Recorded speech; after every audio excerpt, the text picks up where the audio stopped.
create a PDF from a photo image, an email, and even in some certain apps.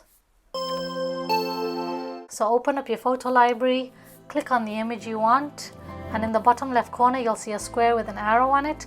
Click on that, and then scroll down to the bottom where you see print. Now before I show you very quickly, I'd like to remind you guys to please give this video a like and hit the subscribe button with your notification bell turned on. Now going back to the print options, all you're going to do is touch the screen and pinch outwards, and there you have a PDF. How simple is that? And here it'll show you that you have a PDF document, and you can even open it up as an Adobe Acrobat file as long as you have the app installed.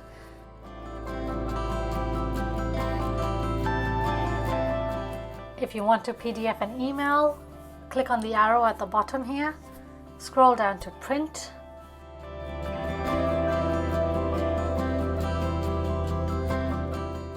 touch the screen and pinch outwards. Again, you can share it, save it, upload it, or import it to Adobe Acrobat.